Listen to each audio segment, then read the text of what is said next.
Je voudrais savoir quel rôle la philosophie peut-elle jouer face à la violence et à l'effondrement de l'État.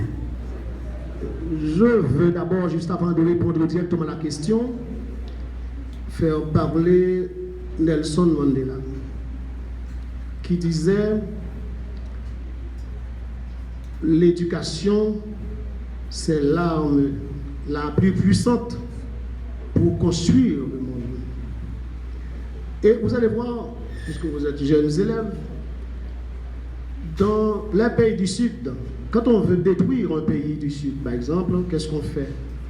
On détruit l'éducation. Car c'est l'éducation qui construit un pays.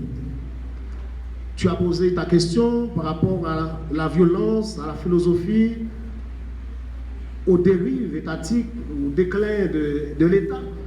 Et je crois comprendre que tu veux parler exactement de l'État haïtien qui aujourd'hui, pas aujourd'hui, ça fait longtemps déjà, même quand il y a une sorte de spirale, nous sommes dans un spiralisme de la violence, érigé en système, avec ce qu'on pourrait appeler le banditisme quotidien, à côté même de ce qu'on pourrait appeler le banditisme d'État. Par exemple, comment combattre la violence? D'abord, eh bien, vous n'imaginez pas, si vous n'étiez pas là où vous êtes, combien d'entre vous pourraient se trouver quelque part d'autre ou bien ailleurs. C'est pour vous dire que l'éducation vous donne une voie sociale. Et c'est ce rôle que peut jouer la philosophie dans cette question. Parce que ça vous empêche d'être violent. Il y a un auteur qui dit la violence, c'est l'affaire des idiots. Même quand nous savons que chez nous en Haïti, il y a beaucoup de gens qui sont impliqués dans la violence. Parce que très souvent, ordinairement, les gens parlent de bandits à sapates, de bandits à costume, de bandits à souliers. Et ils ont raison. Moi qui suis versé dans l'histoire, peut-être dans 1 mois ou dans 2 mois, je vais publier mon 36e livre, un livre de plus d'environ 500 pages, qui a pour titre « Histoire politique d'Haïti de 1804 à 2025 ».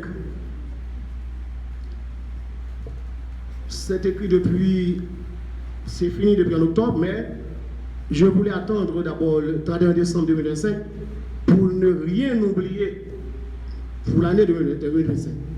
Mais dans ce livre aussi, quand j'ai essayé de poser le problème de la violence, l'origine de la violence en Haïti, depuis quand ça a commencé, le problème de la corruption, depuis quand ça a commencé.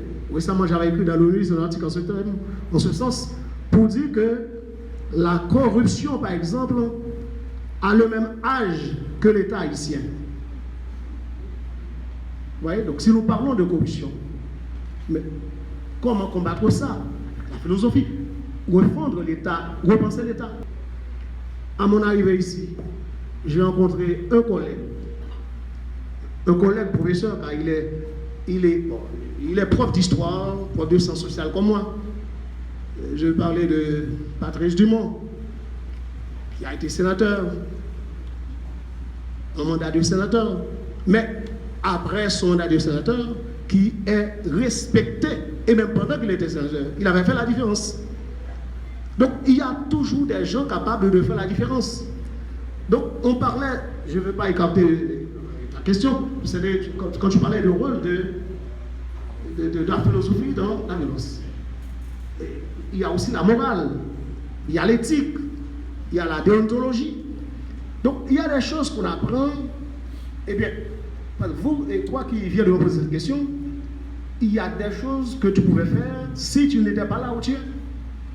Maintenant, là où tu passes, tu vas comprendre qu'il y a des gens qui sont tes professeurs, qui sont les responsables de ton école, qui sont tes condisciples, qui vont analyser ce que tu fais.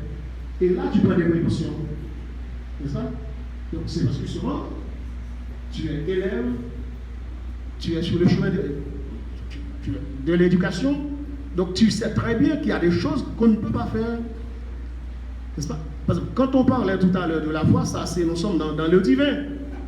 Mais quand nous parlons de la philosophie, nous sommes dans l'action quotidienne. Hein? Nous sommes dans la réalité de tous les jours.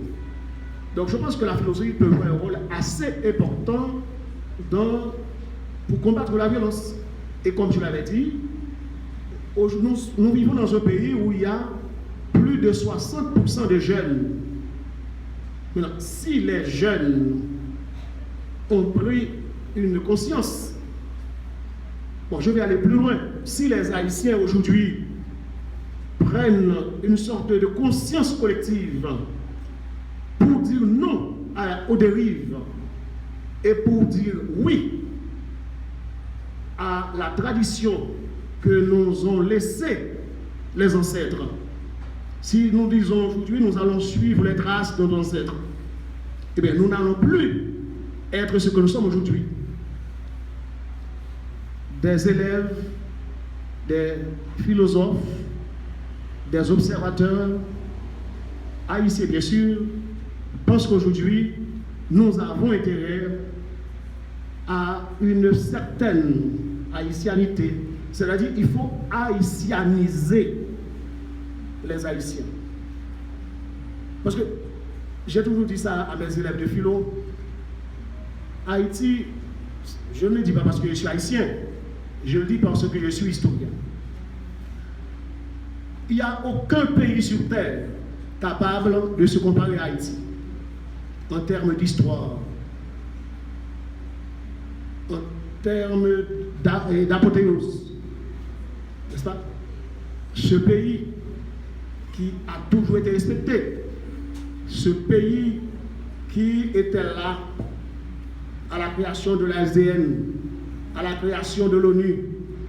Et c'est Haïti qui, au moment de la création de l'ONU, a rédigé le discours et a présenté le discours de l'Organisation des Nations Unies. Mais quand on compare cette période d'histoire à aujourd'hui, eh bien, tous les Haïtiens sont fiers de leur passé. Ils ont honte de leur présent et ils s'inquiètent de leur avenir. Vous qui êtes devant moi et à côté de moi, vous êtes bien sûr une génération de sacrifiés. Oui, génération de sacrifiés.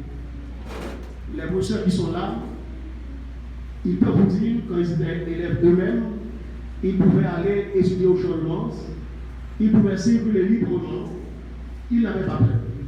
Mais pendant que vous êtes une génération de sacrifiés, vous êtes aussi une génération de privilégiés. Vous jouissez de l'importance des TIC, des nouvelles technologies, de la communication et de l'information, de l'intelligence artificielle. La philosophie peut jouer un rôle fondamental dans la question de la refondation de l'État.